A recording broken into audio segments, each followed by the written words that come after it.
早知道就多从家里带点卫生纸了，宣纸太硬，用起来擦得屁股疼。赵国公府虽然气派，却远不如我武功县。我叫魏无羡，3年前穿越到贞观年间，成了武功县的县令。这3年间，我利用现代知识，将武功县打造成了一个堪比现代农村的世外桃源。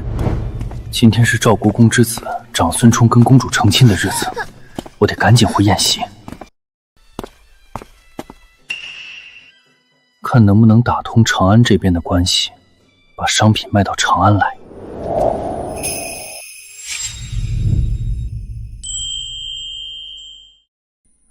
公子，带我离开这里。你是赵国公府上的丫鬟，是不是趁着婚礼偷偷喝酒了？不是的，我没喝酒。热，好热。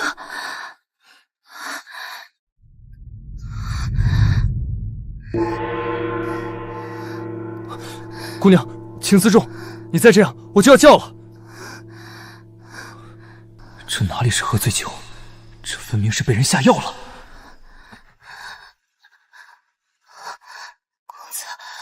公子，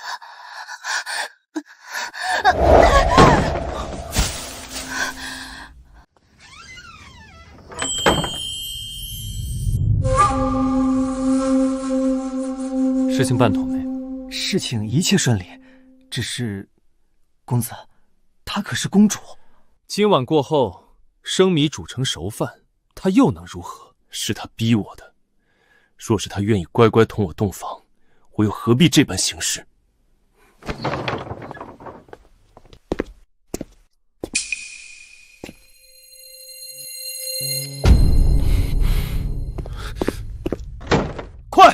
快召集人手！公子，发生什么了？公主不见了，还不快去给我找！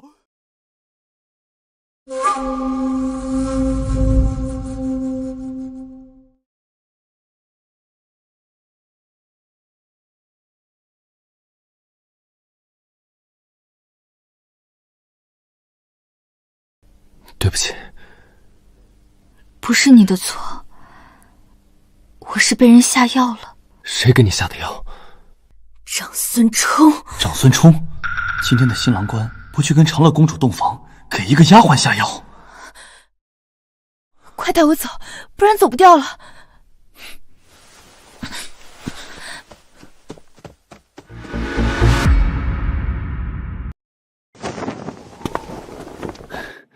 这里应该安全了。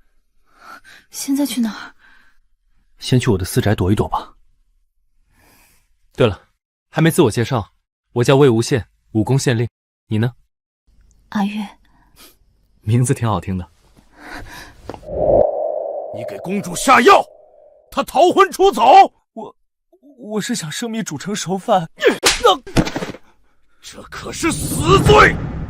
爹，救我！3天回门之前，必须找回公主。公子，不瞒您，我是公主的贴身侍女。难怪气质不俗。长孙冲本想给公主下药，结果被我误喝了。那你之后有何打算？不知道。那过几天我带你出城，回武功县。药性过美，要不要再解一次毒？不必了。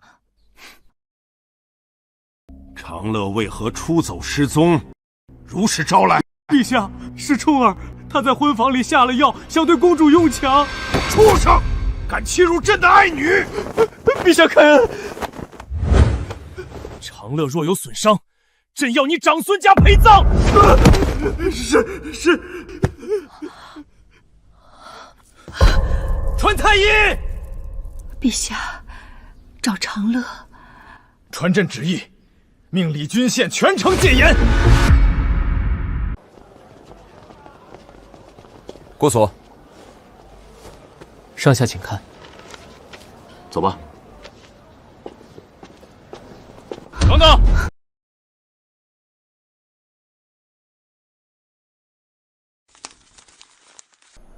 蓝田县的。是，军爷，俺和俺婆娘进城卖山货。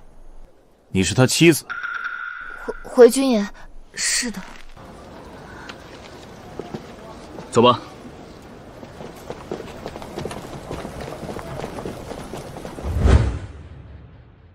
陛下，末将在城门口认出了公主，她与武功县令魏无业同行，扮作普通百姓。为何不带公主回来？公主认出了末将，却未求救，似是自愿离开。末将怕打草惊蛇，只敢派人暗中跟随。他们应该去了武功县。什么？什么？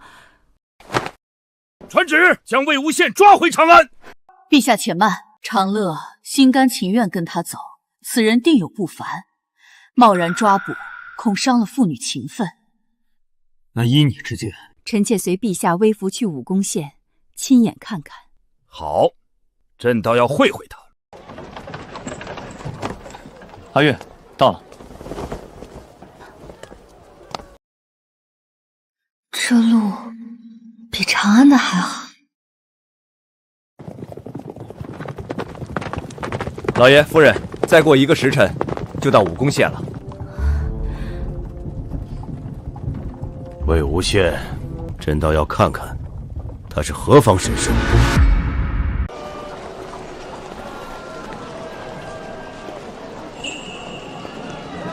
小小一个县城，居然如此繁华。也不看看县令是谁。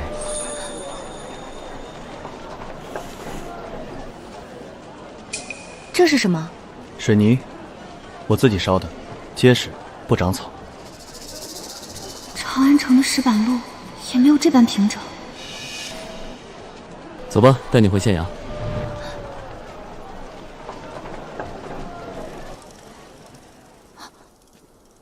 这没有人拉动，它为何会自己转？水利，湖底有机关，水流带动扇叶。便是长安城，也未必有这般光景。他到底是什么人？别发呆了，走，我带你去卧房。小姐请用茶，奴婢小何，公子让奴婢来伺候您。他去处理公务了。公子去休息了。他这么清闲，不用处理公务。公子在每个村子都设了司法局，小事村里就断了，不用天天升堂。司法局？公子说这叫分层管理，他把握大方向就行。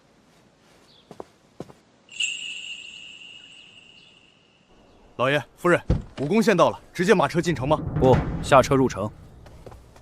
武功县以前是出了名的穷县，魏无羡不过20出头，只怕这里比当年振作秦王时更破败。是穷是富，进去一看便知。老爷，这里不像您说的那么穷啊。当年路过此时还是破败萧条，怎么如今……想是魏县令施政有方。走去县衙。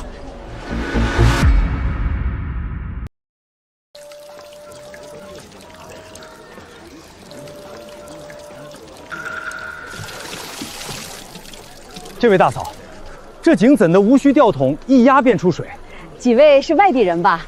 这叫压水井，魏县令造的，说是啥大气压，一压水就自己上来了，省力着呢。大气压，一个小小县令，怎懂得这等奇事？魏县令的本事多着呢，贵人往前走走就知道了。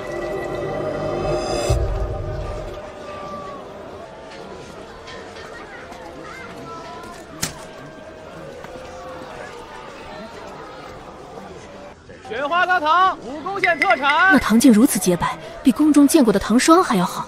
这等成色的糖，在长安少说也要4、5贯一斤，可这街上百姓怎的也买得起？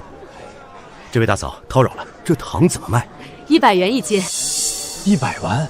这等好糖只要100完？咱魏县令说了，好东西要让老百姓都吃得起，不能只便宜了权贵。走，再去别处看看。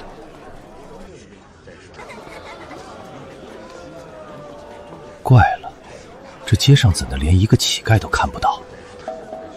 老丈，叨扰了。初来贵县，见街上无一乞丐闲汉，实在稀奇。咱武功县早没懒汉了，魏县令见不得好手好脚却专事乞讨的。若真有的话，逮着一个，先打断1条腿。打断腿？官府岂可行此私刑？客人误会了，打断了腿，县尊出钱治伤养着，还天天讲道理，养好了给本钱，给活路。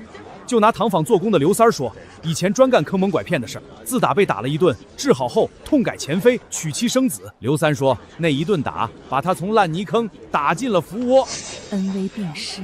所以现在谁还敢真懒？腾完了路，反倒给指明白了。走，去县衙。此人治县，处处出人意料。若非亲眼所见，谁能相信能把这穷县变成这般光景？大人，发生命案了！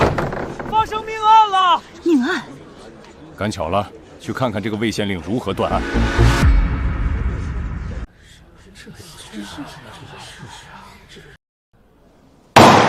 差役上前禀报案情。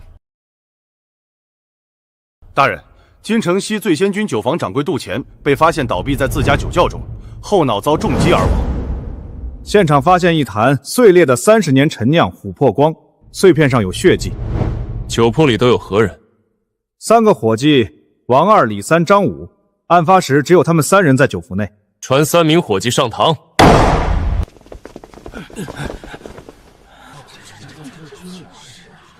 你们平日可见过掌柜的那个琥珀杯？大人，那是掌柜的命根子，从不让人碰。小人连摸都没摸过。小人也没碰过。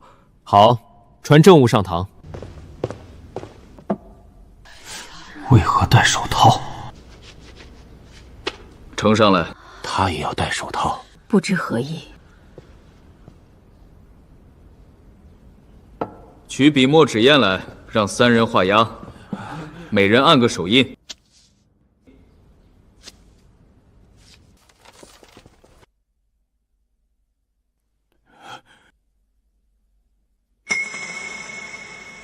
取些湿泥巴来。泥巴？对，泥巴。泥巴能断案？且看下去。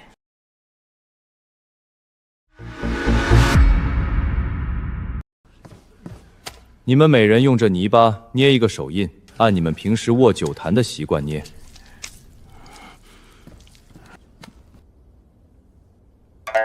大胆张武，还不将你杀人的经过从实道来！大人冤枉啊！小人什么都没做。本官让你们捏泥人，只是想看看你们心中是否有鬼。事实证明，你捏的时候手一直在抖，而且你的泥印比另外2个浅，因为你心虚，不敢用力。小人只是见官紧张。还不说实话？那琥珀杯上有你的指纹。指纹？什么是指纹？本官办案有自己的流程，差役必须戴手套收集证据，按本官的方法提取指纹。这杯上的指纹和你画押的一模一样。本县多年办案发现，每个人的指纹都是独一无二的，从不重复。你还有什么话说？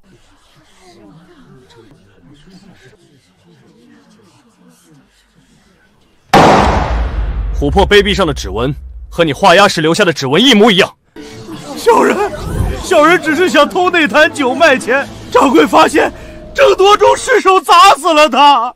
大人饶命啊！张武杀人确凿，押入大牢，等候上报复审。没你俩的事儿了，回去吧。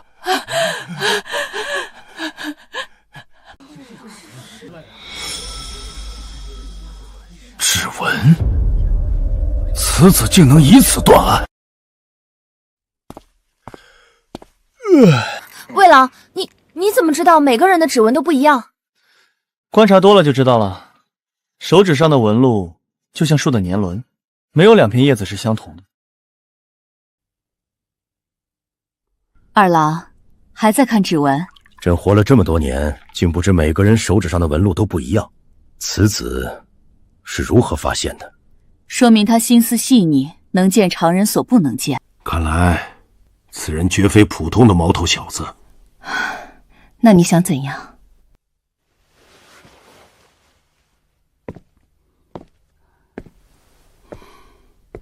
明日朕要亲自去会会他。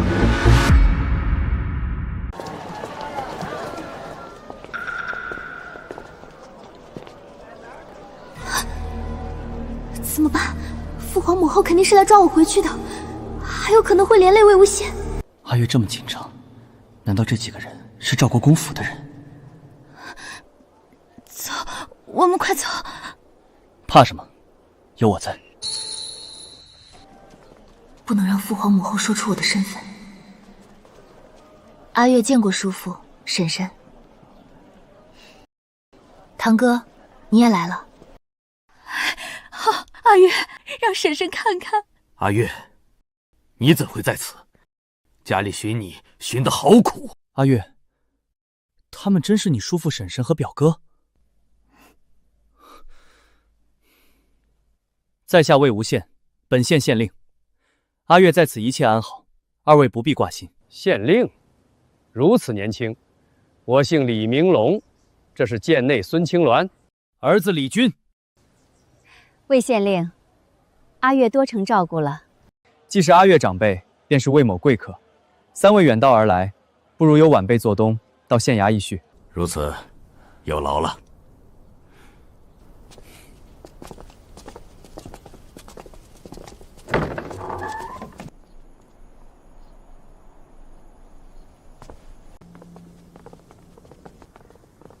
魏县令，我夫妇二人想和阿月单独谈谈，不知是否方便？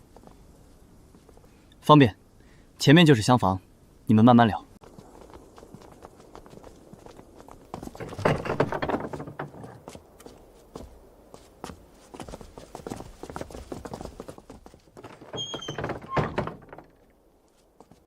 兄弟，我们是不是在哪里见过？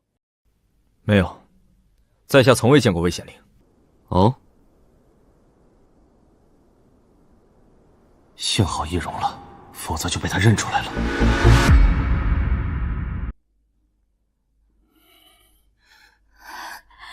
长乐，我的儿，你受委屈了，母。长乐放心，长孙冲那个畜生，朕绝饶不了他。长乐，你与魏无羡无名无分，留在此度与理不合，不如随我们回宫，从长计议。不，我不回去。长乐，休要任性！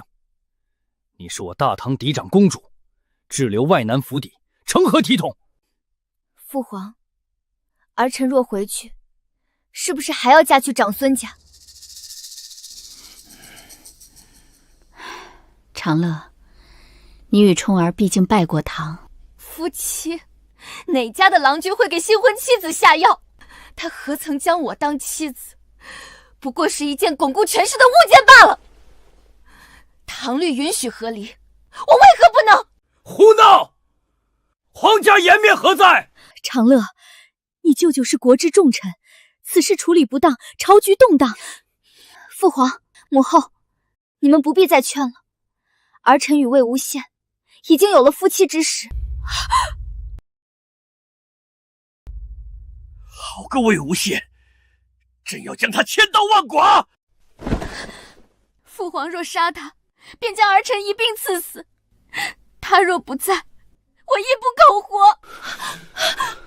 二郎，息怒，保重龙体。长乐，你此言当真？母后，女子清白大于天，儿臣岂敢虚言？他到底给你灌了什么迷魂汤？那好，女儿就将事情的经过禀告你们二老。若非魏郎，或许在赵国公府，女儿便毒发毙命。魏郎对女儿有救命之恩，女儿岂能负他？此事牵扯甚大，容父皇再好好思量。长乐，你先暂且在此，万事有父皇母后。谢父皇，谢母后。叔父婶婶，家常便饭，别客气。这菜看着平平无奇，为何如此鲜美？确实比长安城里大酒楼的还好。不瞒二老，用了点特别的调料。什么调料？我自己制的精盐，还有鸡精。精盐、鸡精，鸡精是用鸡肉熬制提纯的，能极大提鲜。能让我看看吗？当然可以。小何，叔父，这就是鸡精，您尝尝。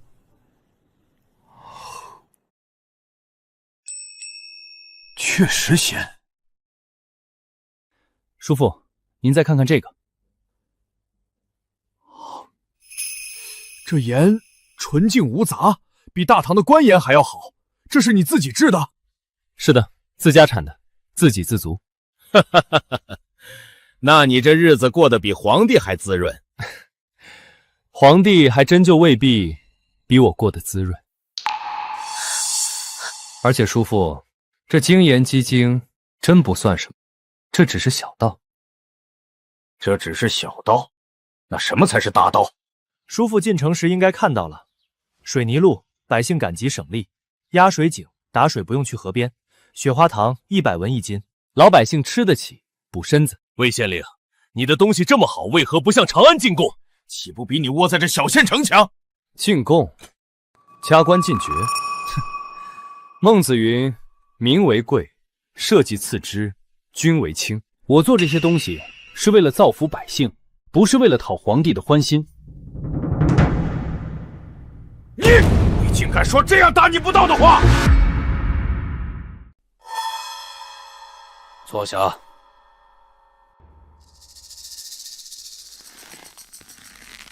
犬子无礼，魏县令莫怪。叔父言重了，堂哥心直口快，我怎会怪他？魏县令，你方才说的民为贵，我很受触动。我走南闯北几十年，见过不少官员，有的只会歌功颂德，有的只顾自己捞钱，能像你这样把百姓放在心上的不多见。魏县令，你很好。叔父过奖了，我只是做了分内之事。魏县令，下午若无事，带我去看看那些好东西如何？叔父若感兴趣，用膳后我带您去四处转转。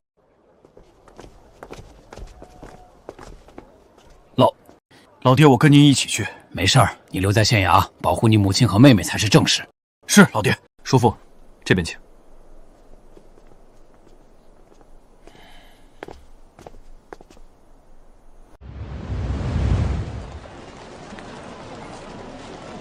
叔父，您想去哪里？出城，到郊外走走。叔父去郊外是想看什么？看看你们武功县的庄稼怎么样。叔父放心，这一趟我保管让您大开眼界。哦，那我倒要好好看看。叔父，这边请。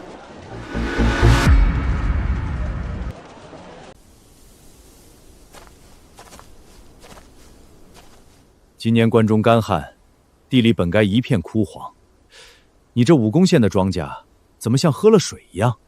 叔父，请随我去那边。这不用人拉，不用处理，水自己往高处走。这叫桶车，水流冲击叶轮，竹筒兜水，转到最高处自动倒进木槽，日夜不停，1亩地都能浇上水。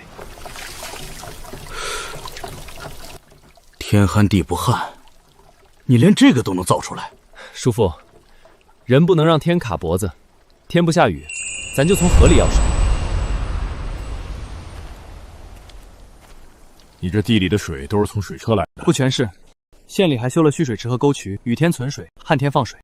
这一片田用的是水车，那边是压水井和蓄水池浇的。若大唐每个县都如武功，朕何愁百姓吃不饱？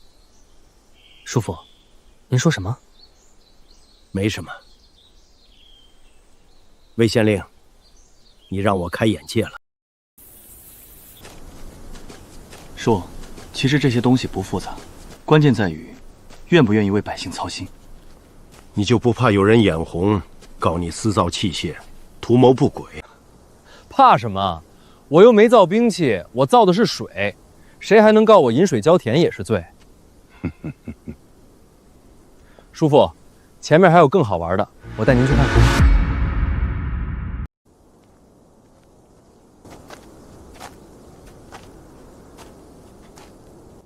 这块地在半山坡，又没靠近河渠，庄稼怎么长得这么好？叔父，您先看看这土，这土和别处不一样。叔父，您再捏捏这个。这是死土。去年这片坡地石头多土干，一亩收不到1斗粮，老百姓说神仙来了也没用。那你是怎么让那片地活过来的？叔父，看这个，这是什么？化肥，我配的肥料，谷粉、鱼粉、草木灰、人畜粪，按比例发酵，粉碎晾干。1亩地撒上这些，地力就回来了。这片地去年还是荒地，去年这时候寸草不生，我让百姓翻地施肥匀水，1年就活了。若天下荒地都能如此，叔父，这化肥不光能让荒地活过来，还能让产量翻1倍。1倍？同样的地，同样的水，能多收1倍的粮食？不止荒地，好地用了也能翻倍，而且更猛。翻1倍，那我大唐会富庶到何等地步？叔父，天快黑了，今天看不成了，明天我带您去个地方。什么地方？城里有个作坊，里头的东西比化肥还新奇。魏县令，你这一身本事到底是从哪里学来的？自个儿琢磨的，叔父信吗？明天我等你带路。一定。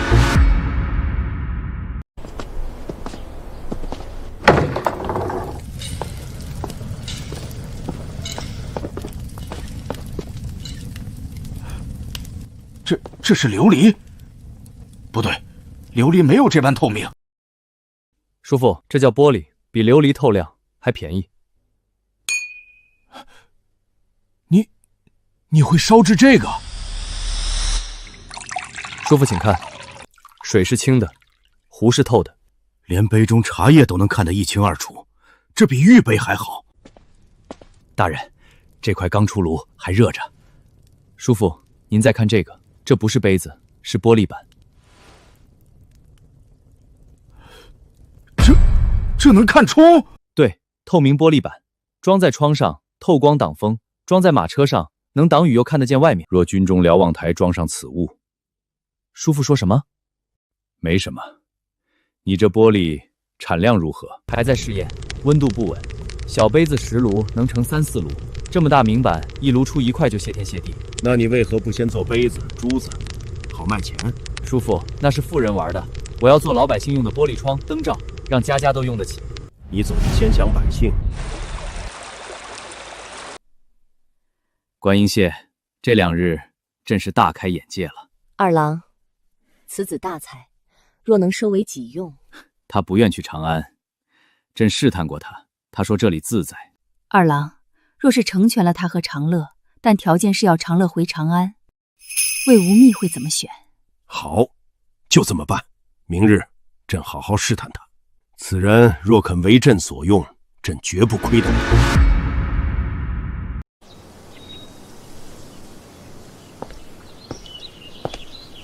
魏县令，陪我走走。叔父有心事。魏县令，你心里怎么看当今皇帝？叔父问我这个，那我说实话，当今圣上是个好皇帝。哦，好在哪儿？能纳谏，爱百姓，善待功臣，这样的皇帝打着灯笼都难找。你小子倒是会说话。叔父让我说的，我说实话而已。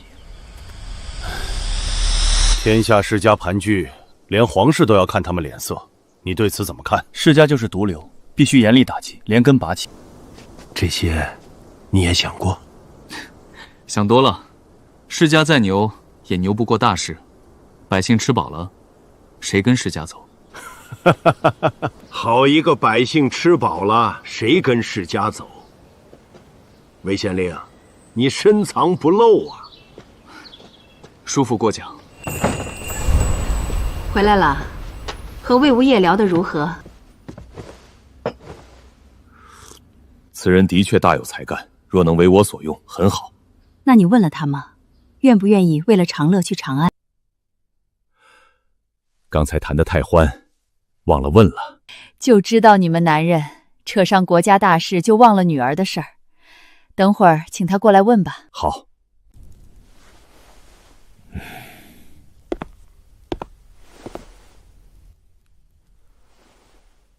魏县令，你才华出众，假以时日，必能有更大作为。叔父过奖。我说，假如陛下要招你当驸马，把公主许给你呢？驸马，狗都不做。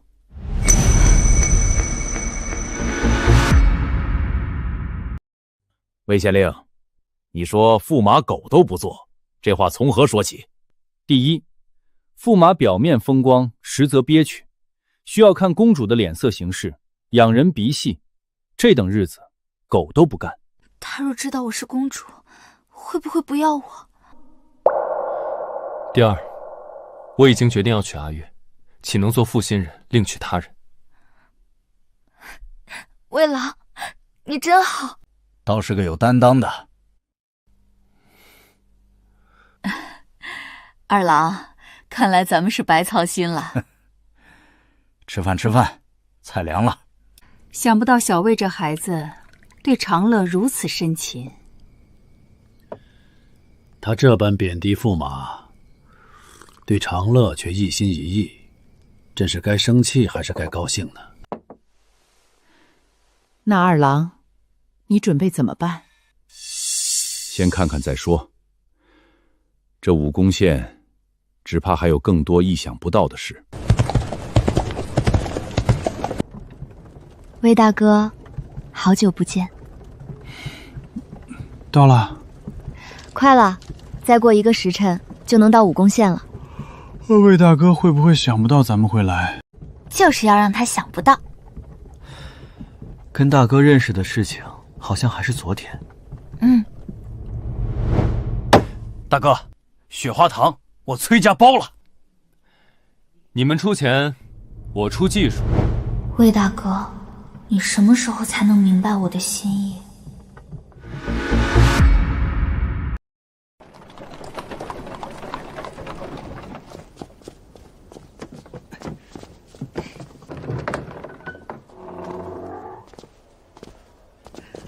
大哥，我们来看你了。神机、有容，你们怎么来了？想你了呗，给你带了些好东西。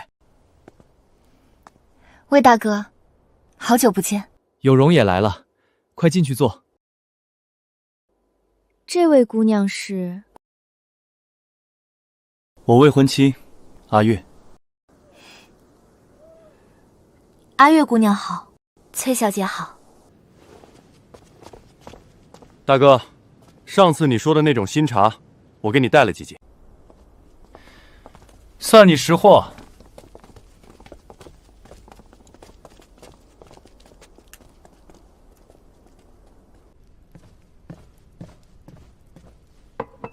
大哥，你这武功县比我们清河还热闹。少拍马屁，说正事儿。你这次来干嘛？家里想把雪花生意扩到长安，让我来跟你商量。再扩需要新建作坊。老规矩，你们出钱，我出技术，5-5分。大哥就是爽快。有容，你来又有何事？魏大哥，小妹来是想你到清河，我祖父想见你。去清河，我走不开，有事你们说。大哥，你就给个面子嘛，祖父说了，非见你不可。去清河以后再说，先住下，我让厨房备饭。进来。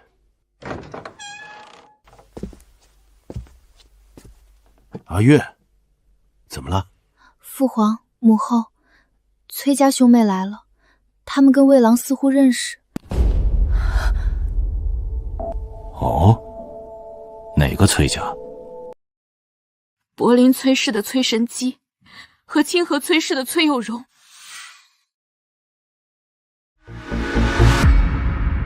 父皇、母后，他们刚才就说了这些话。阿月，你先下去吧，这事我知道了。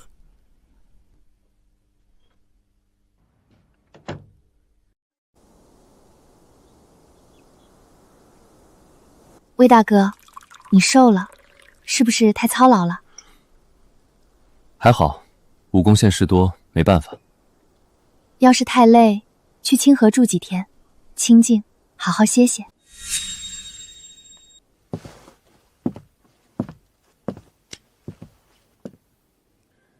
有容，阿月在这儿，我哪儿也不去。魏大哥，你何时定的亲？为何从未听你提起？是啊，大哥，那有容他……行，我不说了。既然如此，那便长话短说。我很想知道。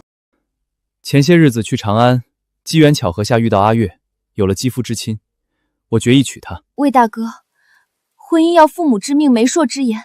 阿月姑娘的家人，我与魏郎两情相悦，不要那些虚礼。阿月说的在理，婚姻之事，但凭本心。没这么简单，我不会这么容易把魏大哥让给你的。二郎，你怎么看？魏无羡主张打击世家，却与崔氏来往密切，难让人不疑呀。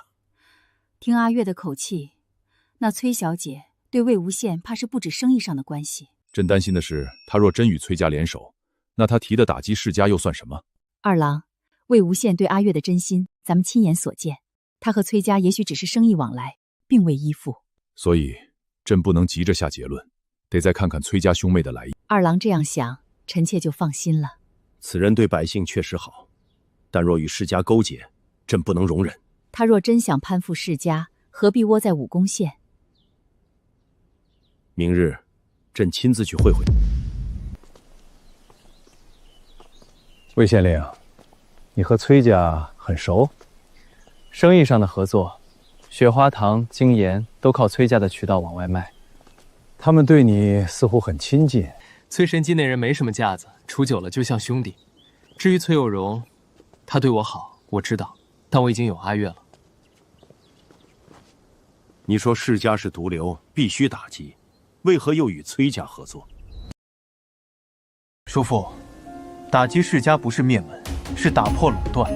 我需要崔家的钱、人脉、渠道，他们出钱，我出技术。雪花糖便宜了，精盐推广，百姓用得上，这叫借力打力。用他们的钱砸他们的饭碗，百姓富了，谁还听世家的？这不比硬碰硬好？你倒是想得通透。叔父，我做事对得起天地良心。魏县令，你很好，我信你。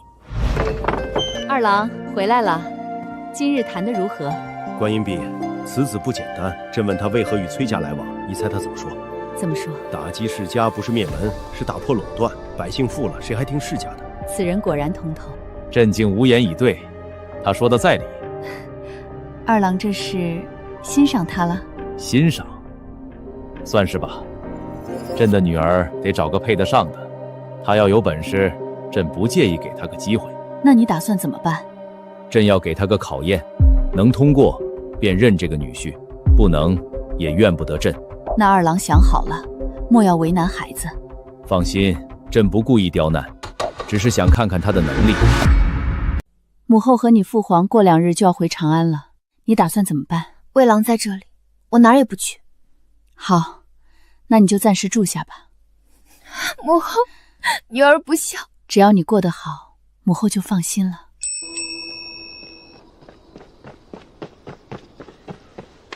回长安后，从百旗柜调派人手，安发到武功县各处。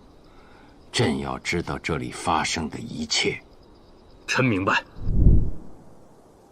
阿月，照顾好自己。婶婶放心。魏县令，阿月就托付给你了。叔父放心。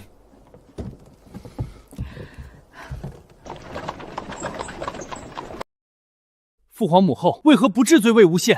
魏无羡虽是县令，本事却大得很。儿臣不信。你何不亲自去武功县看看？父皇圣明，儿臣这就去，定要拆穿魏无羡的真面目。长乐与那魏无羡已有夫妻之实，本宫欲让他与冲儿和离。万万不可，这关系到皇家颜面，请让冲儿去武功县挽回。可行，但不可用强。是。大人，外面有2个人，一个叫李乾，一个叫孙聪求见，说是阿月小姐亲戚。你亲戚怎么又来了？难道是兄长和长孙冲来了？区区一个芝麻小官，厅。混账东西，光天化日之下，竟敢牵着长乐的手！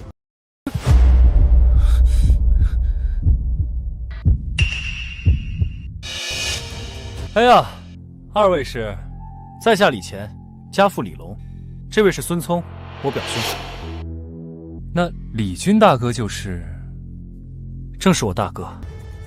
两位哥长来了，怎么不提前捎个信，我好出城相迎啊？魏无羡，你大胆！松开，混账，给我松开！别见外，快请进，小心门槛。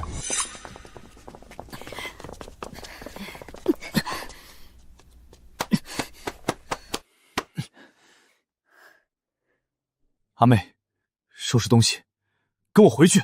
表妹，我在长安新买了3进宅子，12个丫鬟伺候，何苦待在这破县衙？吃不好，住不好。我在这里很好，不回去了。两位坐。真舒服。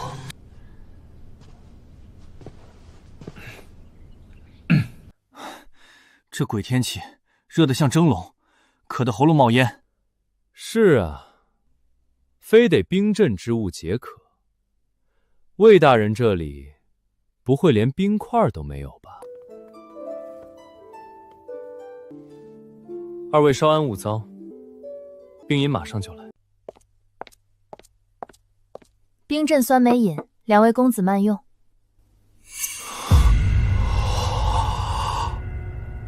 厅里闷热，再取些冰来，用长口盆装，多摆几盆降温。公子要几盆？先来个10盆8盆吧，不够再加。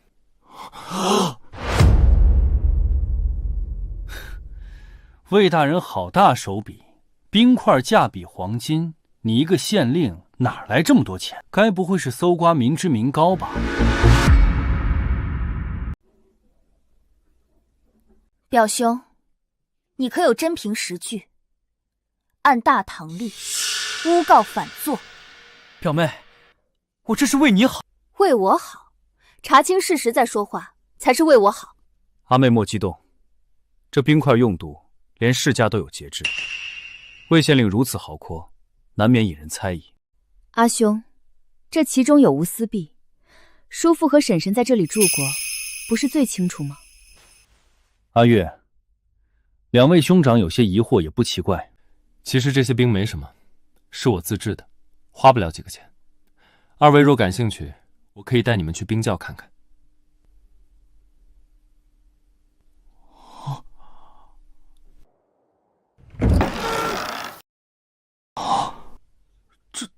这么多冰！你一个县令，哪来这么多冰？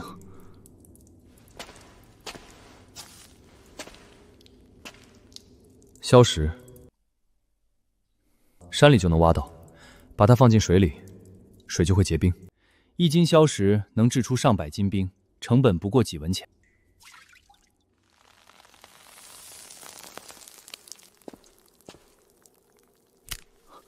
这么简单就能制冰？二位，今日中午我在县衙设便宴，招待二位。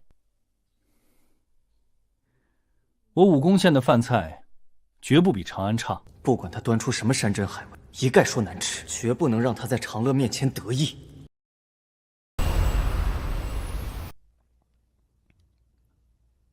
再好吃也说难吃，绝不吃第2筷子。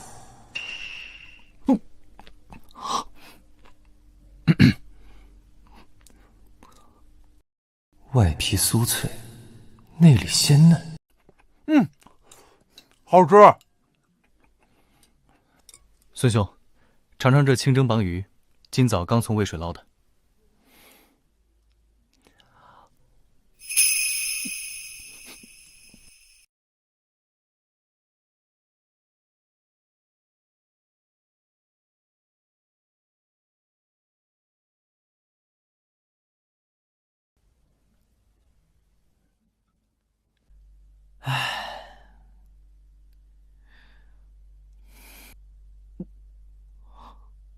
说好的找茬呢？乖乖，怎么都吃光了？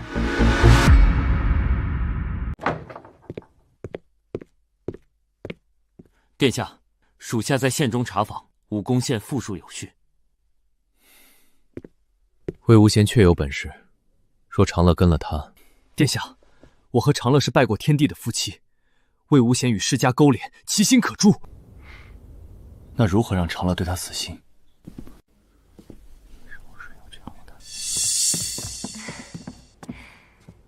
开间房，叫你们最好的姑娘来。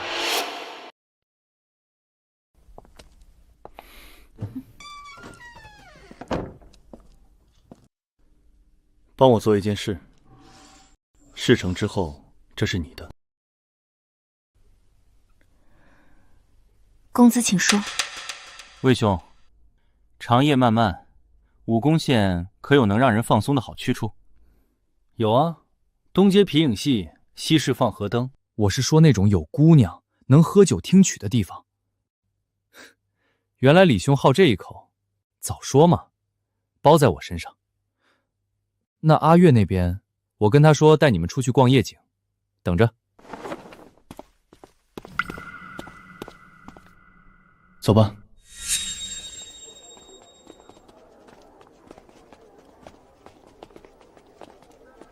魏兄，贵县果然繁华。听闻这春满楼姑娘才艺双绝，还有新奇表演。孙兄消息灵通啊！这春满楼确实是武功县服务业的一块招牌。那便去瞧瞧。请，保管二位耳目一新。小姐，属下亲眼看到魏大人进了一家叫春青楼的妓院。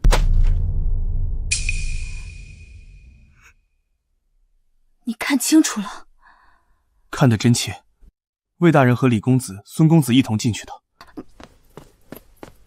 小姐，您别急，说不定是事情。备车，现在就去。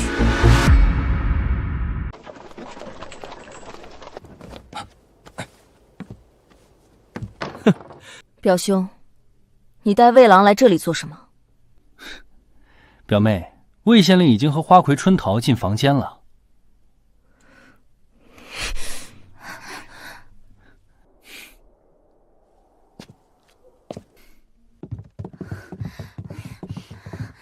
阿月，你怎么来了？魏兄他只是一时糊涂。让开！魏兄，阿月来看你了。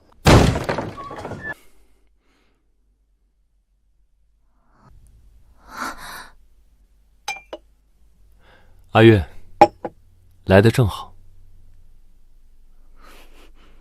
怎么回事？你表兄买通了春桃姑娘，想让她勾引我。什么？我治下百姓都爱戴我。春桃姑娘收钱后，立刻去县衙告知我。臭婊子，你敢出卖我！孙公子，魏县令爱民如子，百姓都敬仰他。我虽是风尘女子，也分得清好坏。别说2块金饼，金山也没用。孙公子，你那2块金饼还给您。你陷害朝廷命官，看在阿月的份上，不予收监，拖出去，重打20大板，2块金饼没收，再罚款3块金饼。你敢打我？你知道不知道？我知道你是我表哥，但天子犯法与庶民同法。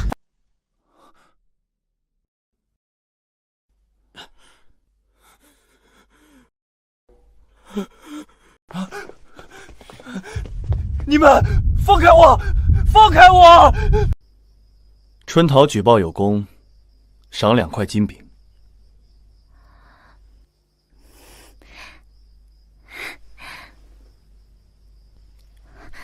多谢大人。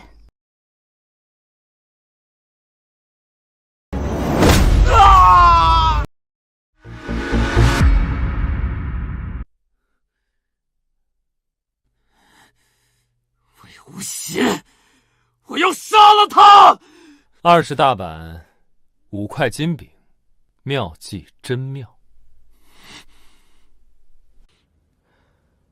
连个县令都斗不过，还想娶长乐？省省吧。好好养伤，别乱说话，这里是人家的地盘。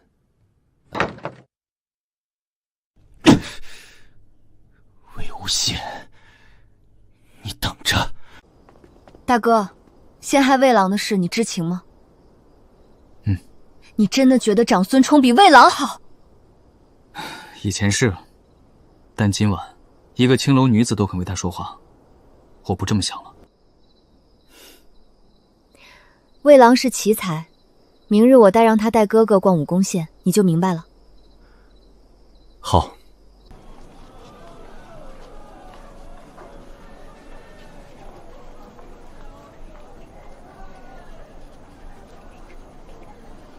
魏兄，这是水缸，这是垃圾箱，百姓扔垃圾，每日有人清理，运到城外堆肥。清理的人是徭役，县衙雇的专人，每月给工钱，多是贫苦或年长的。又是一笔开销，看似花钱，实则省钱。街面整洁，商铺生意好，商税增加，百姓少生病，能安心干活。街面亮堂，贼人无处藏，犯罪也少。算总账，划算。这的确利国利民。魏兄，进城我就注意到这路到底是怎么做的。原料是石灰、粘土、铁矿渣，按比例炼烧研磨，铺路几十年不坏，修城墙也结实，只是产量有限，目前只够本县用。魏兄，你确是旷世奇才，阿月跟着你，我放心了。魏无羡能让太子折服，考验算通过了。陛下，父皇派人传信说想长乐了，想让他进宫陪伴一下。长乐之事不能告诉父皇，能拖多久是多久。臣妾明白。太上皇，老奴已查实，长乐公主在武功县与县令魏无羡在一起。难怪长乐好久没来请安，原来是去了武功。陛下，太上皇不见了。什么？父皇去了哪里？父皇定是去武功县找长乐了。对，立刻派人沿路寻找，不得声张。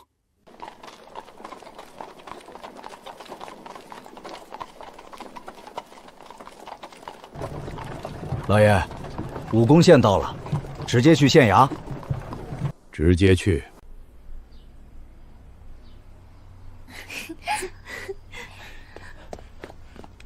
大人，门外有一老者，自称是阿月小姐的祖父。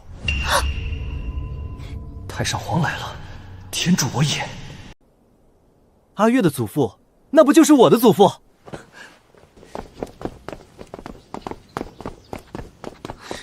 这狗东西是属兔的吗？魏兄这腿脚，不去跑医道送信可惜了。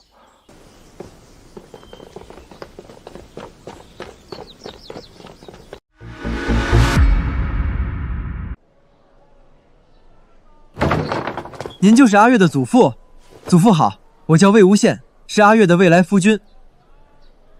老朽姓李，来看看阿月。祖父您里面请，外面热。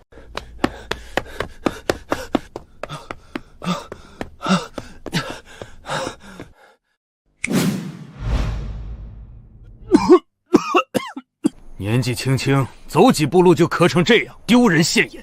孙淼哥，你没事吧？进去喝口水。乖孙女，到祖父这儿来。祖父，好了，不哭了。祖父，茶点已备好。祖父，请用茶。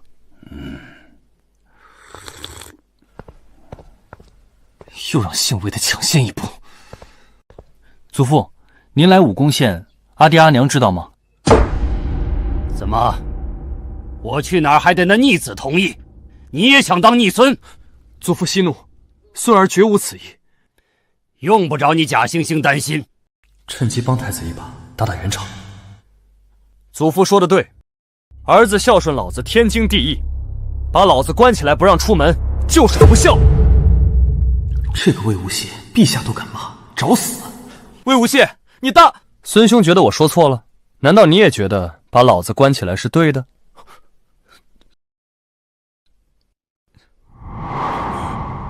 好孩子，好孩子，你说到爷心坎儿里了。那个逆子关了我7年，我苦啊！祖父，等哪天我见到那逆儿，一定替您教训他。无羡啊，你真是个好孩子。那祖父就在你这儿住下了。祖父，是万万不能！你闭嘴！还想让祖父回去过那猪狗不如的生活？祖父就在这儿住下吧，孙女好好陪您。还是我的乖孙女贴心。祖父，您想住多久住多久。好，好，好，好！你们真是我的好孙女、好孙女婿啊！全完了。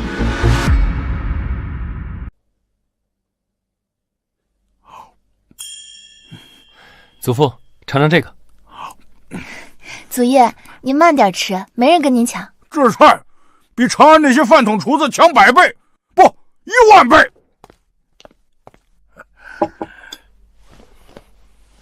吴玄啊，你怎么不早2年出现？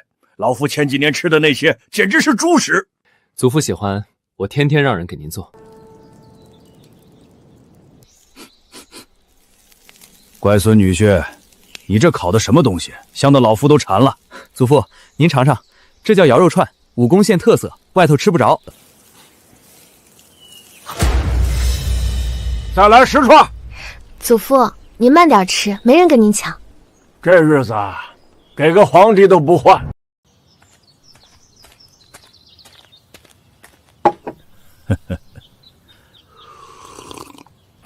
爽，舒服。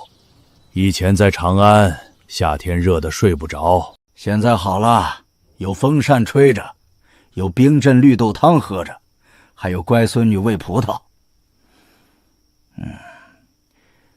魏延啊，你这些东西比长安那些破烂强100倍。祖父喜欢就好。明天我带您去河里钓鱼，晚上咱们吃烤鱼。好，好，好，钓鱼好。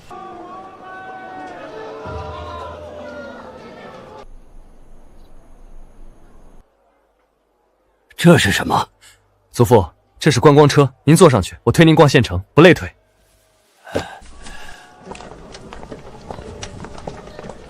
魏大人陪老爷子逛街呢。对，让老爷子看看咱们武功县有多好。老爷子，尝尝我们家的雪花糖，不收钱。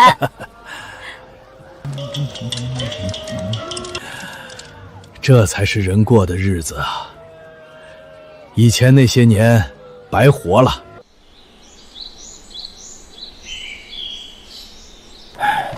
这次无论如何要把老爷子劝回去。陛下，父皇在武功县住得好好的，怕是不肯回来。不肯也得肯，不然魏征那张嘴，天天在朝堂上列朕的10大不孝，朕这日子还过不过来？这武功县比上次来又热闹了。父皇在这儿住了半个月，怕是乐不思蜀了。哼，换成朕也是如此啊。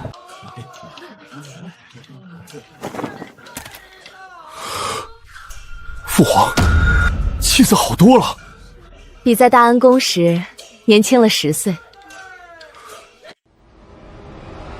那个逆子怎么来了？叔父，您怎么来了？来找父亲大人。祖父在这儿住的可开心了。回去再说。父亲，您在这儿住的还好吗？比长安舒服10000倍，有风扇，有冰饮，有好菜，不像你安排的，热得像蒸笼。爹，您消消气，来吃葡萄。魏县令，你出来一下，我有话跟你说。好，叔父。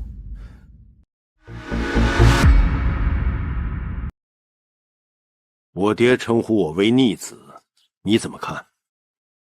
叔父，多体谅老人，就是体谅以后的自己。这话说得好。叔父想带祖父回去，对吗？你有什么办法？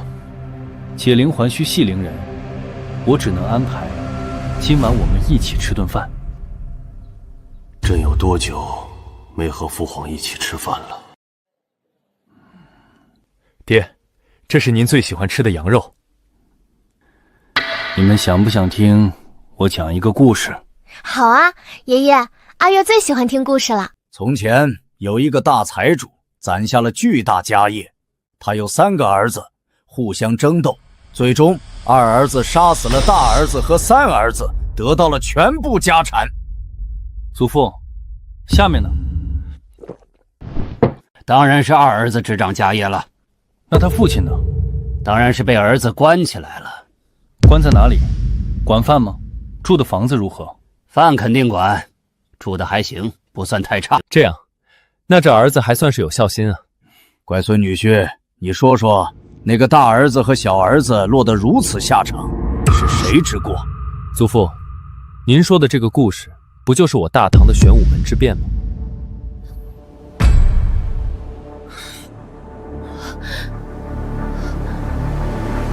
孙女婿，那你倒是说说，玄武门之变，孰对孰错？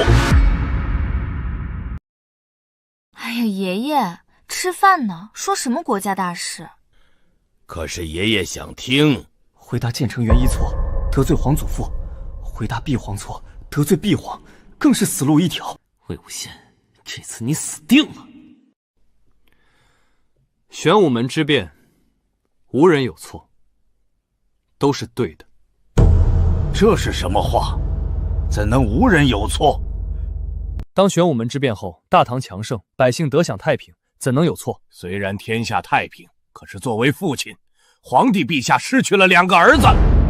父亲失去儿子固然难过，但是当今陛下也失去了兄弟，难道陛下就不难过？西周时，文王之子伯邑考被商纣所杀，其肉做成肉饼，赐予周文王，文王忍痛吃下。之后父子同心推翻商纣，还天下太平。这是把我比作周文王，真棒！魏无羡这小子真会说话。陛下和太上皇如今和睦相处，父子同心，其利断金，共创盛世。说得好，当真是金玉良言。魏县令之言令人茅塞顿开。爷爷，您觉得魏郎说的对吗？孙女婿，你今日之言让老夫钦佩，敬你一杯。爷爷客气，我夫妇也敬你一杯。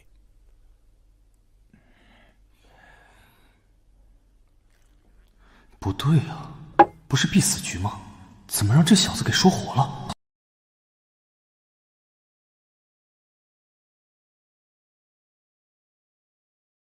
魏无羡这个女婿，朕要定了。那您准备言明长乐的身份了吗？还不行，父皇那关还没过。可长安那边，只怕是瞒不住了。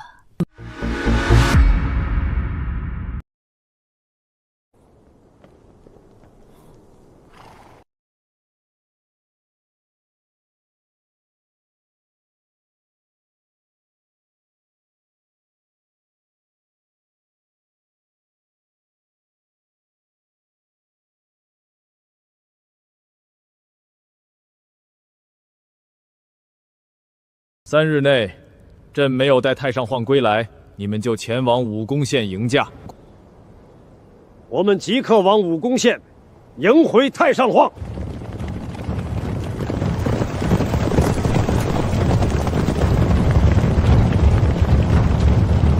爹，您是说太上皇和陛下都在武功县，而且朝廷大军马上就要到了？你立刻赶到武功县。我这里有封信，你亲自交给他。孩儿明白。算算日子，大军应该已经出发，最迟后天就会到达。娘，我的身份真的瞒不下去。长乐，你也不要慌，你父皇已经同意你和魏无玄的婚事了。如果魏郎知道我一直骗他，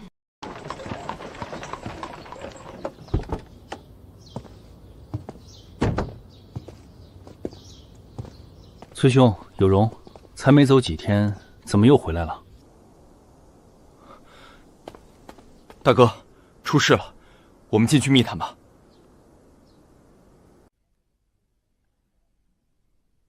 你说太上皇、皇帝陛下、太子，都在我们武功县，你没搞错吧？大哥，这种事情能搞错吗？千真万确，长安大军已经出发，估计后天就到。大哥，这是我爹让我交给你的。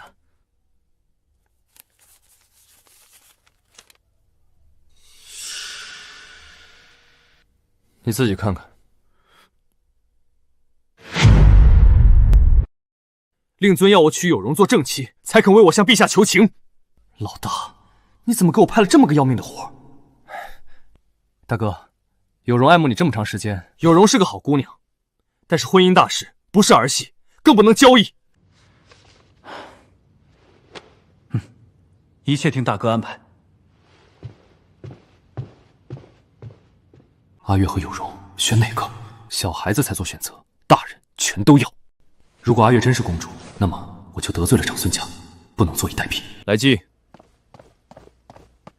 来计，咱们手里现在有多少火药？回大人，库房现有成品火药5368颗，震天席3200颗，霹雳火球2168颗，半成品可再制2000颗。检查各处机关，确保随时能启动。是，属下明白。若把老子逼急了，不介意送他们一程。我是阿月啊，还能是谁？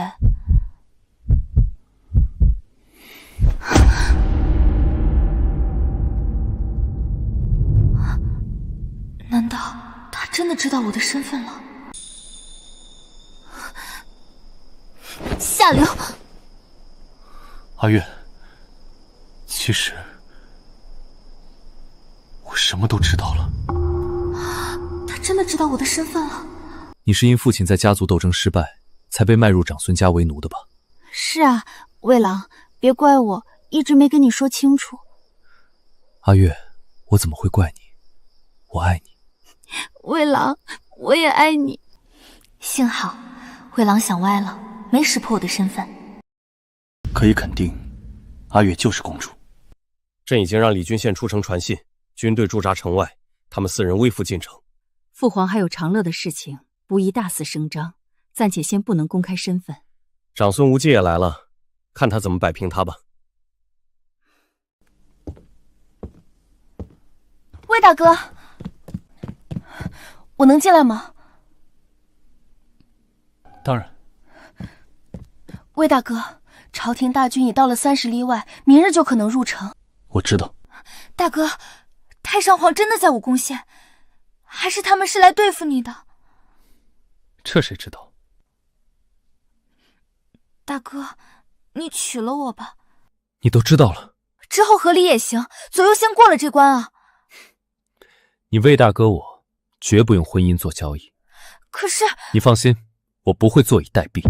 谁想害我，我先送他入土。这武功县真热闹，不比长安差。看来这个武功县令不错，这地面好平整，比我家的好得多。长乐是我长孙家的儿媳妇，绝不会让你一个小小知县得逞。诸位，我们不是来玩的，快去县衙见陛下。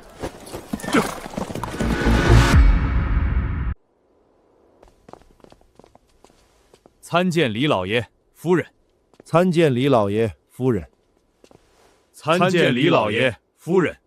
免礼吧，我已经在里面安排好了便宴。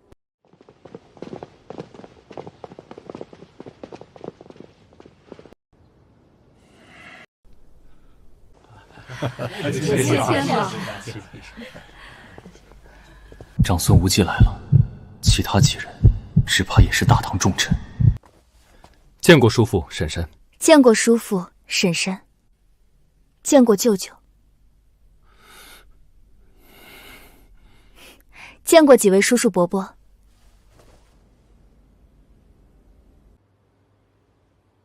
舅舅来武功县所谓何事？我是来看阿月的。那已经看到了，就请回吧。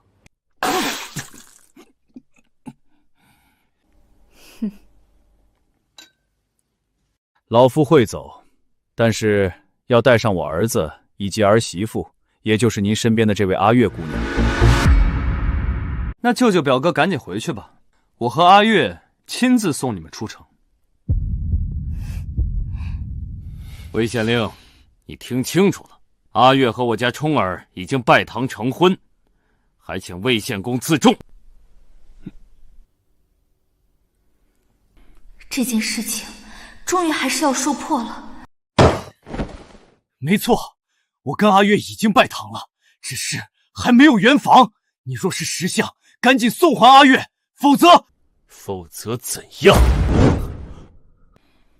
我第一次见到阿月的时候，她被人下药了。有丈夫给妻子下药的吗？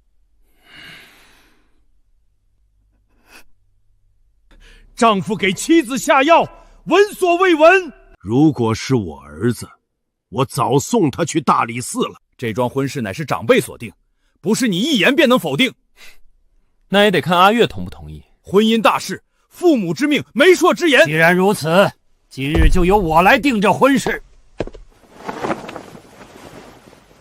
我是阿月的祖父，那今日就我来定正父母之命吧。今日我宣布，且慢！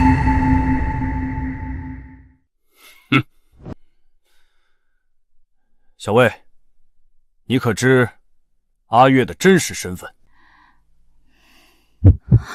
瞒了这么久，终于要公开了。阿月就是阿月，除了是我未婚妻以外，还能有什么身份？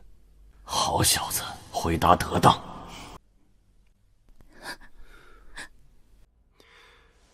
你当初不是说不想做驸马吗？想不想做驸马，与娶阿月有什么关系？这小子已猜到长乐身份，还装傻充愣，有趣。对不起，魏郎，我一直没告诉你我的真实身份。阿月别哭，有什么事我们回房慢谈。魏无羡，你少装糊涂！闭嘴！舅舅，我是不会嫁给长孙冲的，死也不嫁。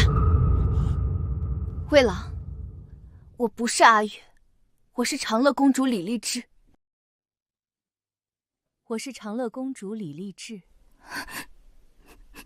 想不到阿月姑娘竟然是公主。妹妹，阿月竟然是公主，你想开些？你还愿意娶我吗？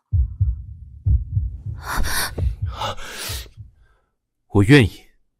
你不是说驸马狗都不做吗？我说要娶你，但没说要当驸马。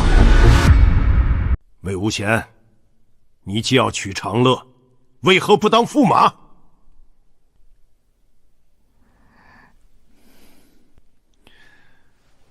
之前我不是都告诉过岳父大人你了吗？好吧，长乐可以许配于你，是否要驸马这个称谓，容后再议。但是若要娶长乐，跟某些不该来往的人就该远离。岳父大人说的是谁？装糊涂，李君言，将后门偷听的2位崔家小朋友请进来。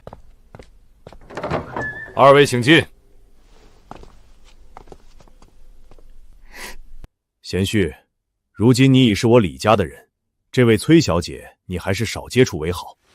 岳父大人，我只是要娶长乐，不是卖身给皇家。我想与谁来往，旁人管不着。魏无羡，你放肆！你可知站在你面前的是谁？知道，我未来老岳父。你可知天子一怒，伏尸100万，流血千里？那陛下可知匹夫一怒，血溅5步？拿下！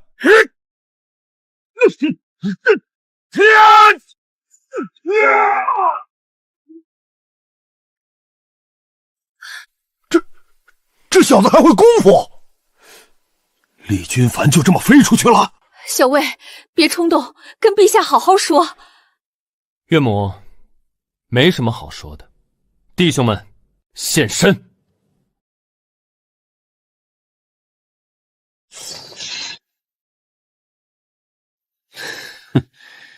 想不到这还是个鸿门宴啊！魏无羡，你想造反？谁造反了？我这是维护我个人的权益。阿月、神姬、有容，你们站哪边？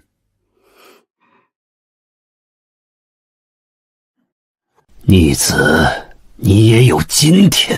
岳父大人，我无意伤你，只是告知一句，我要娶长乐，但绝不做皇家的狗。今日朕会让你知道何为天子威严，不可冒犯。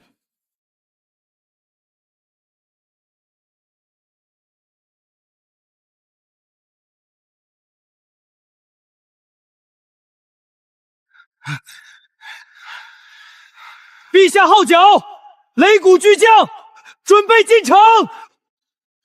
大人，县衙被禁军包围。多少人？大概3、4千人。岳父大人倒是看得起小勋，居然派了4000人来。魏县令，只要你现在认错，并和崔家划清界限，刚才的事朕可以。岳父大人，你还没搞清楚这里是哪里？什么意思？岳父大人，你知道吗？这武功县3年前还是个穷县。这个当然知道。现在的房舍都是我建造的，你以为他们只是房舍？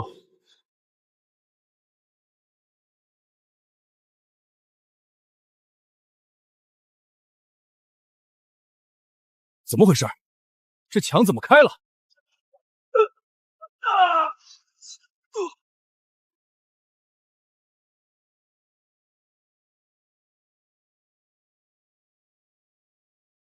岳父大人放心，他们只是中了我的机关毒箭，但是箭上没有毒，我涂的只是麻药。你的县衙居然有这么厉害的机关？不光是县衙，城里面所有的新修房市都有机关，就是一座机关城。你的机关是厉害，但是正面作战能斗得过我大唐军队？如果斗得过，怎么说？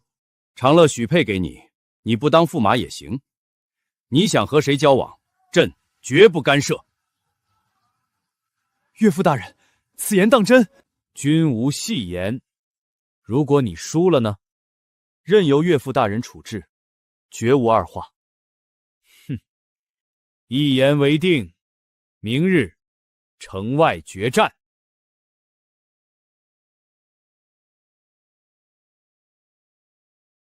还有多少将士能战？启禀陛下，3000余名将士中了毒箭，至少休养7日，目前只有800精兵。800人马足够了。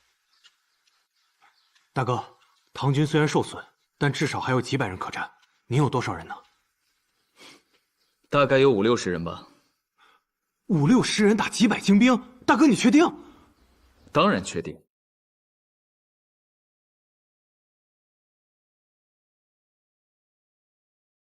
哈哈哈哈哈！你这点人还不够俺老程一个人砍的。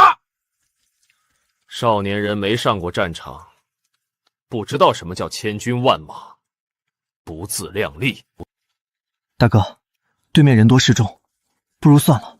是啊，大哥，最多以后我们少来往。怕什么？你们什么时候见过我做没把握的事情？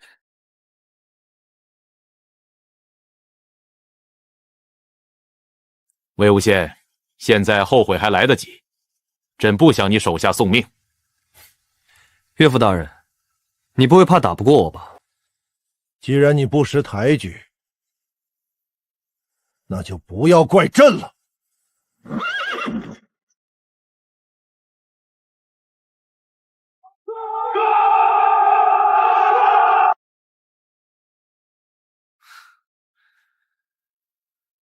长乐，你看清了吗？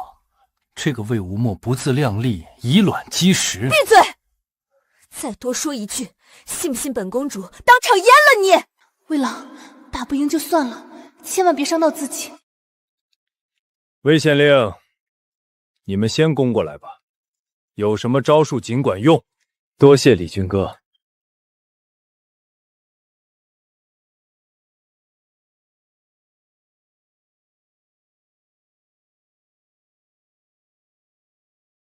把箱子打开。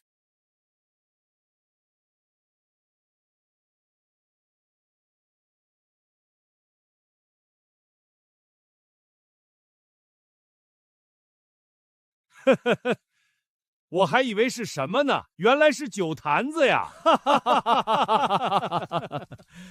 果然如此，这还没打呢，就喝庆功酒啊！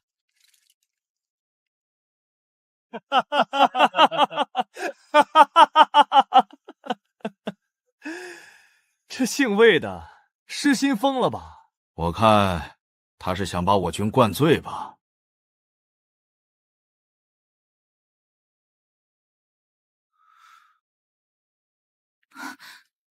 大哥，你到底要干什么？你马上就知道了。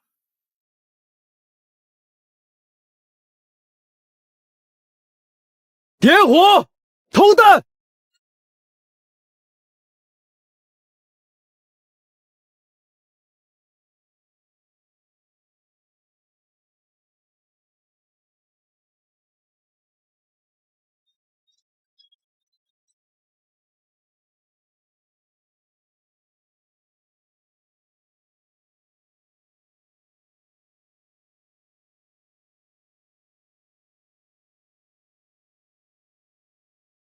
这是何物？太可怕了！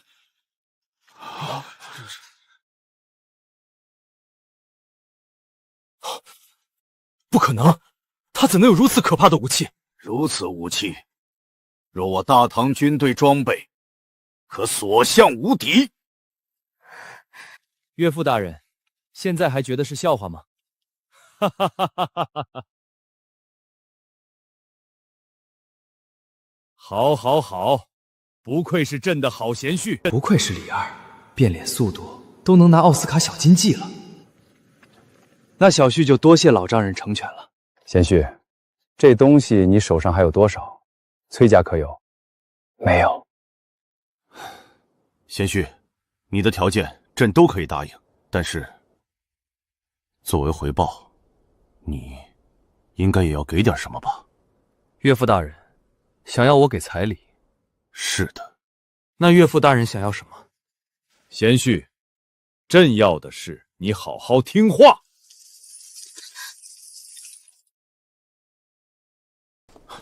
别冲动。岳父大人，您这是什么意思？贤婿莫怪，朕也是为你好。朕想带你回长安，不得已用这个方法。别动，免得受苦。跟陛下回长安吧，别犟了。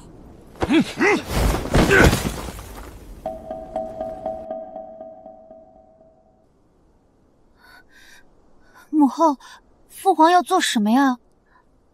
你父皇应该是想把那人强行带回长安。我应该支持父皇吗？不对，你们快看，不可能，这绝对不可能！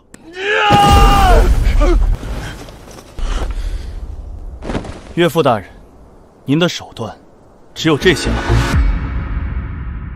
想不到你武艺如此之高，李君宪不是你的对手，朕手下2大将领也不是你的对手。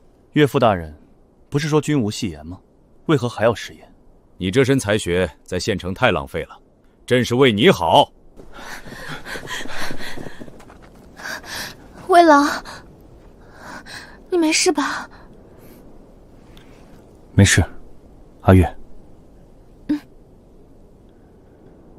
岳父大人的苦心，小婿明白。把长安乃至大唐建设的比武功县更繁华，才不负你这身才学。但是，我现在不想去。大胆魏无羡，你居然敢抗旨！闭嘴！这里没你说话的地方。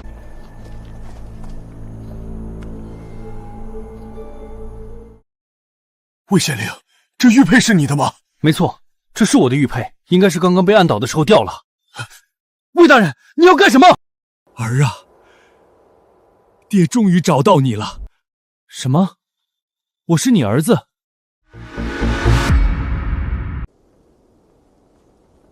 苍天有眼啊！魏大人，您是不是搞错了？不可能，玉佩的字是我亲手写的，我自己的把戏还能认不出？不错，这是魏爱卿的笔记。你手臂上的胎记，你出生时稳婆抱给我看，我亲眼看到的。可能，也许，都只是巧合。你娘的名字可是苏婉婆，武阳郡人。这具身体的母亲，貌似就叫这个名字，难道真是？是的，那就没错，我就是你的亲爹。玄成，到底怎么回事？20年前，我与你娘私奔生子，后因战乱失散，至今已有20年了。有趣，魏喷子居然还有这么一段风流史。孩儿，你娘呢？你娘还在吗？我娘已经在10年前去世了。爹，您节哀。孩儿，你叫我什么？爹。好儿子。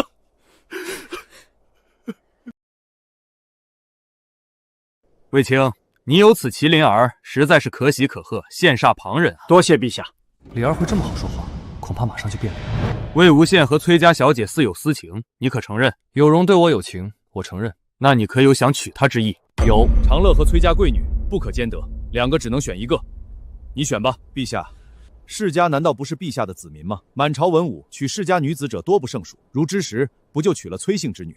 大家娶得，为何我儿就娶不得？玄成兄，鱼和熊掌不能兼得，娶了公主，岂能再娶世家女？若让宪儿抛弃崔家女，皇家才叫颜面尽损。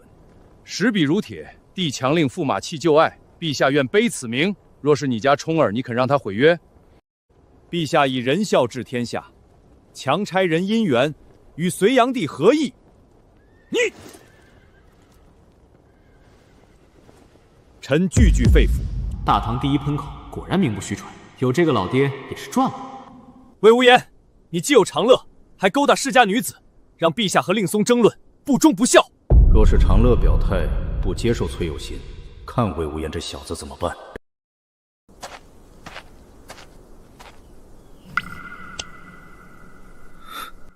我跟你不可能，死了心吧。只要魏郎心里有我，别的我都不在乎。陛下，公主大度，若执意阻得，寒了天下人心。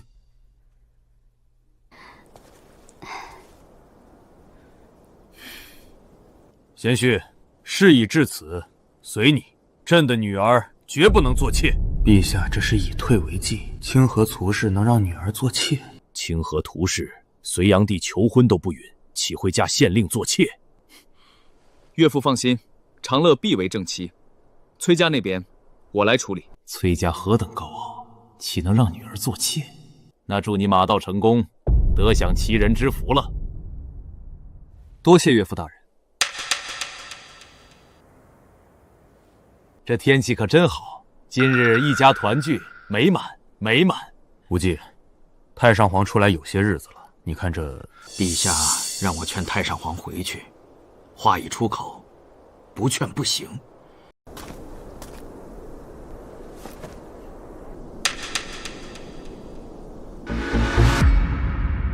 太上皇，您老离宫已经大半月，是否该回去了？朕就在这里，大安宫是不会回去的。太上皇，您若是不回宫，这陛下得背上一个不孝的罪名啊！长孙大人，此言只怕不妥吧？哦，有何不妥？太上好在武功县，吃得好，睡得好，身体健康，不正好体现出陛下的孝顺？回到太上皇不想回的地方，让太上皇不开心，这才是不孝吧？大胆魏无羡，你这话大逆不道！是不是大逆不道？唐上湖说了算，你算老几？孙女婿之言深合朕意，朕就在这不走了。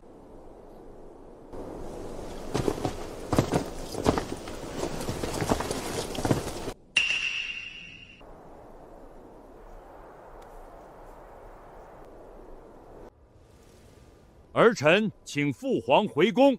恭请太上皇回宫。你这是要干什么？逼宫吗？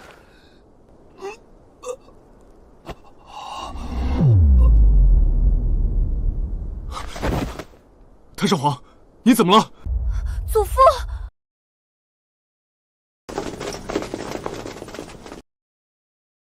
不好，这是父皇的风疾犯了。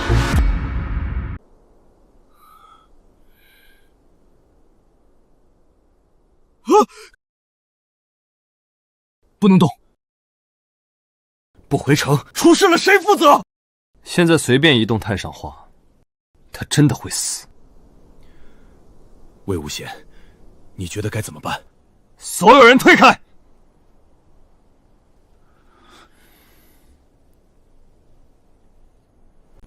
把酒精和药丸拿来。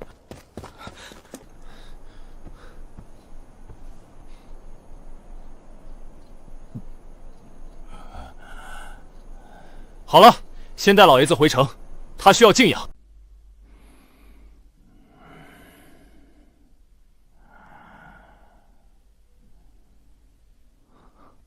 长乐，你留在这里陪太上皇吧。岳父还是出去吧。太上皇需要静养，要是醒过来看见您，只怕又……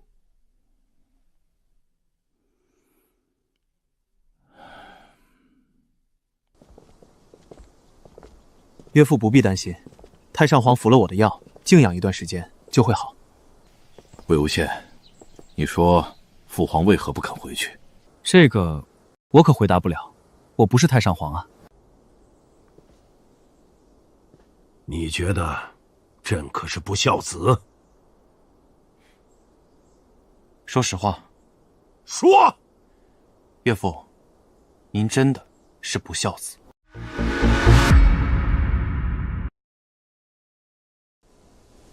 魏无羡，你胆子不小啊！忠言逆耳，岳父，当年玄武门之变，您不也是听了天策府诸将的劝谏吗？岳父，作为儿子，您是不孝，但作为皇帝，您对得起天下。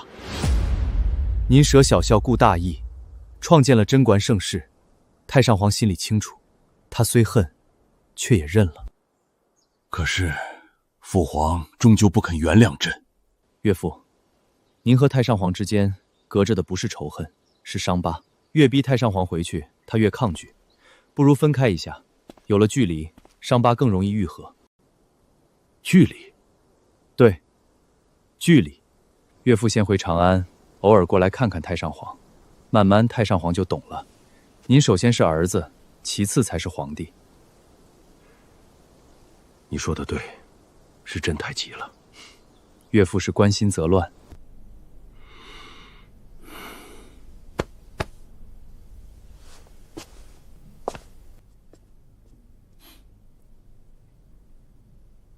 这对父子啊，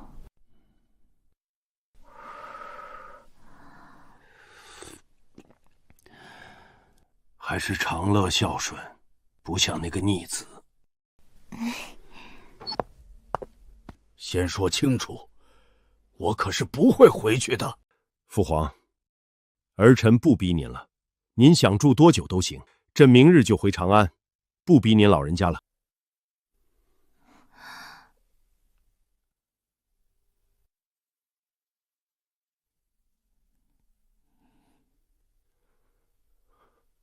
父皇，保重。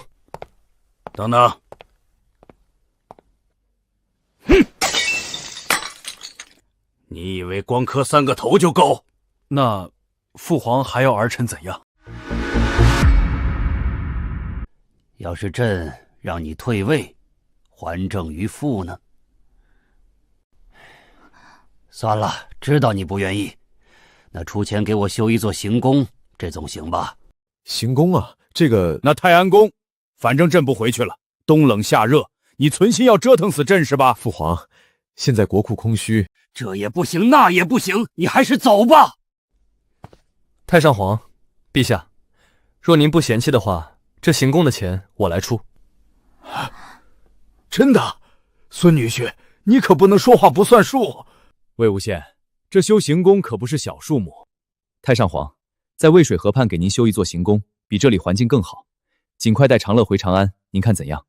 好，好，好，那就这样，朕就回长安等着。真的都是你出钱？当然，岳父大人，绝不要国库一分钱。小魏，如崔家真不容你纳妾，还是尽早到长安来，朕会给你一个好位置。魏郎，你的钱够吗？不够我……放心，阿月，钱我肯定有，不然我带你去看看。好，我看看。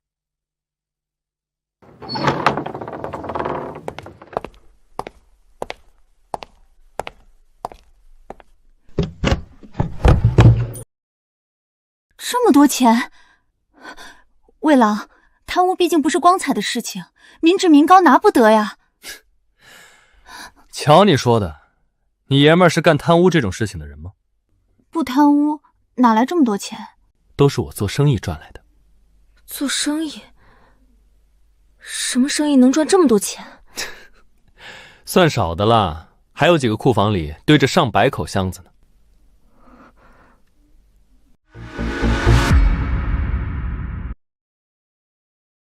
当务之急是让冲儿和长乐和离。冲儿，毕竟是你的外甥。陛下，臣妾嫁给您，臣妾就只记得是陛下的妻子。观音子，你真好。谢陛下夸赞，只是和离的理由呢？这你怎么看？实话实说，把下药的事情公开，不但和离，更要严惩。这样合适吗？外戚做大，后患无穷，该当打压一番。可是府基那边，臣妾自会与兄长谈妥。如此，甚好。驸马长孙冲，新婚之夜，以下犯上，下药欲淫，冒犯公主。即日起，与公主和离，杖责50，革去宗正少卿一职。长孙无忌教子无方，罚俸1年，官降1级，为吏部尚书。臣接旨。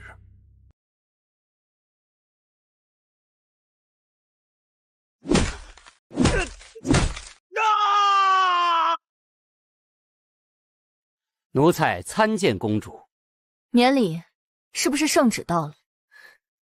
陛下说了，这圣旨公主和魏县令看就是，无需宣读。太好了，我才不想跪下磕头呢。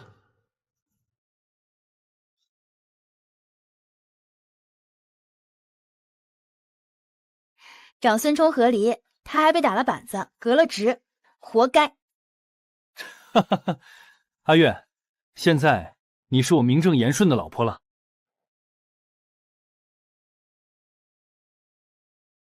大哥，我爷爷来了，很生气。崔老爷子来了，正好，去谈谈我和你的婚事。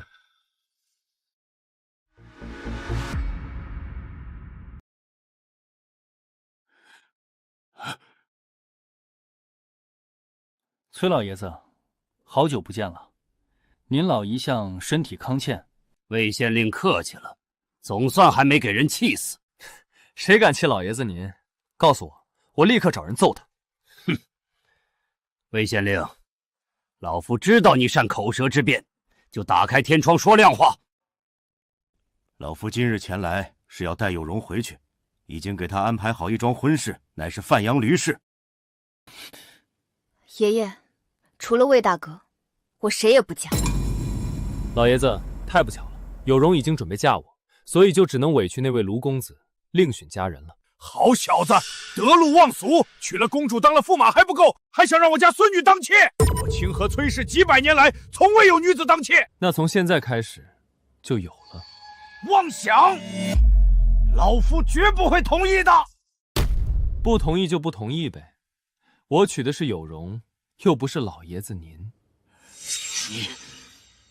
有容，你若做妾，就不能做我清河崔氏的人，你可要想好了。爷爷，有容不孝，但除了魏哥哥，我谁也不嫁。既然如此，那你以后和我崔家……等一等，老爷子别冲动。老夫能不冲动吗？我崔家丢得起这个人吗？老爷子，如果你要我和有容断绝关系，那我们之前的合作只能吹了。你什么意思？意思就是我们所有的商业合作全部终止。胡闹！都签了合约了。那我就撕毁合约，有本事你去大理寺告我去。你简直就是无赖！老爷子，咱们认识1年了吧？你才知道啊。如果这样，我崔家绝不与你干休。那些东西，我就不信你卖得出去。老爷子，若我和当今陛下合作，利润我只分2成，你觉得会如何？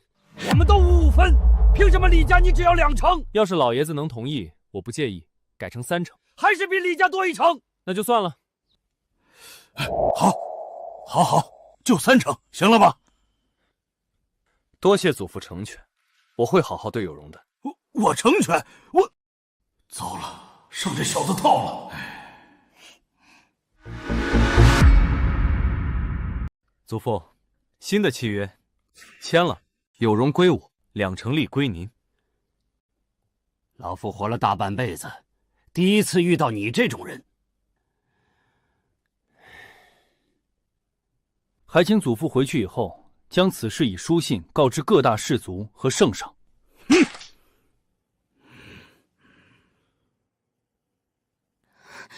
对不起，魏大哥，害你付出了2成利益。说什么傻话？不就2成利益吗？算是彩礼了，只是委屈了你了。只要跟大哥在一起，委屈算什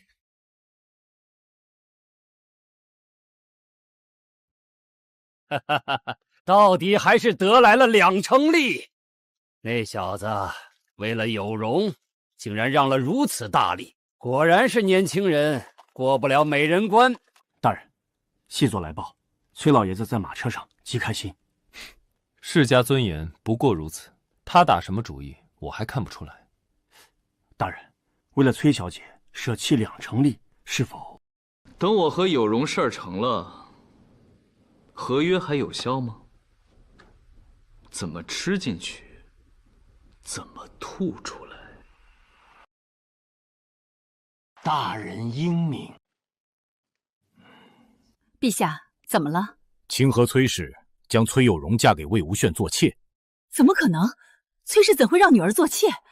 看来崔氏跟魏无羡有极强的利益关系。听闻这1年，崔家在河北售卖了不少新奇的东西。正是，现在这些东西也开始在长安售卖，都是魏无羡发明的。千年世家在利益面前不过如此。那魏无羡和长乐，长乐为正妻，那就行。长乐和崔家嫡女共处，也不知会闹出什么风雨。等魏无羡到了长安，定要想办法把他那些好东西的经营权拽在朕手中。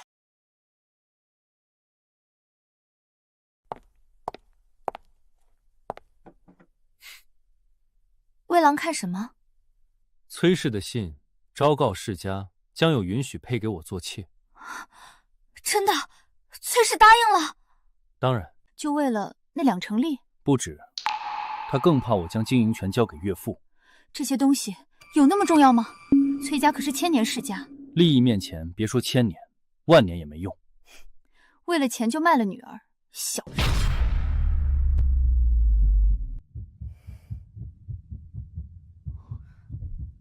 阿月的话被有容听到，不会掐起来吧？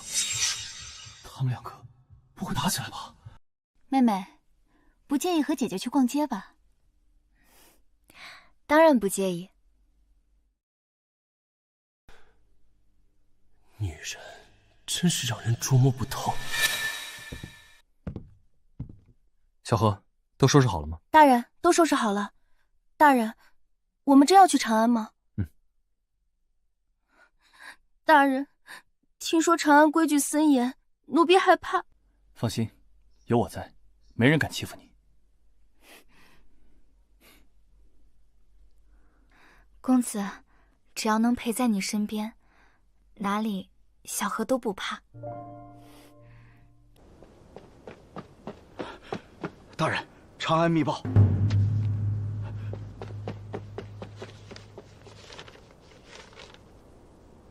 长安有些人还不安分啊。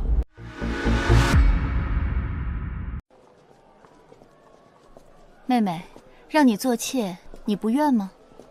能够嫁给魏大哥做妾算什么？倒是姐姐您堂堂公主，丈夫纳妾，不委屈？委屈，但魏郎值得。魏哥哥，准备去长安了，这几天就会走。长安美女那么多，魏大哥会不会？这也是我想担忧的。到了长安，我们就是自家人，要一起联手，别让外面的狐狸精趁虚而入。对，魏大哥身边有我们就行了。不如今晚我们给他点惊喜，让他从此绝了第三个的想法。什么惊喜？有些人还没死心，到了长安，好好收拾收拾。奇怪，谁在我的房间？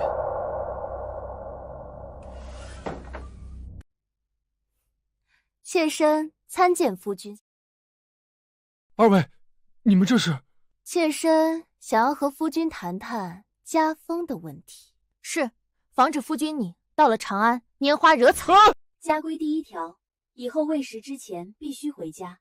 第2条，等等，这么多条，我要记到什么时候？记不住也没关系，我们会替夫君记着的。救命啊！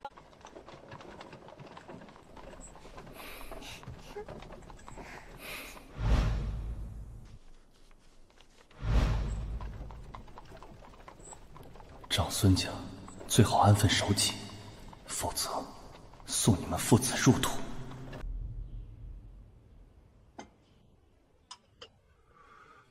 魏无羡，老夫已经安排好了，就等你到长安。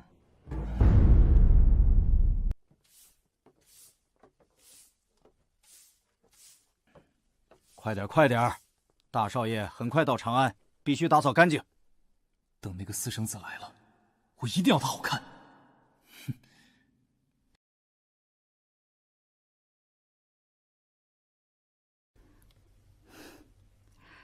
魏无羡快到了，长安也热闹起来了。热闹才好，才更能考验那小子。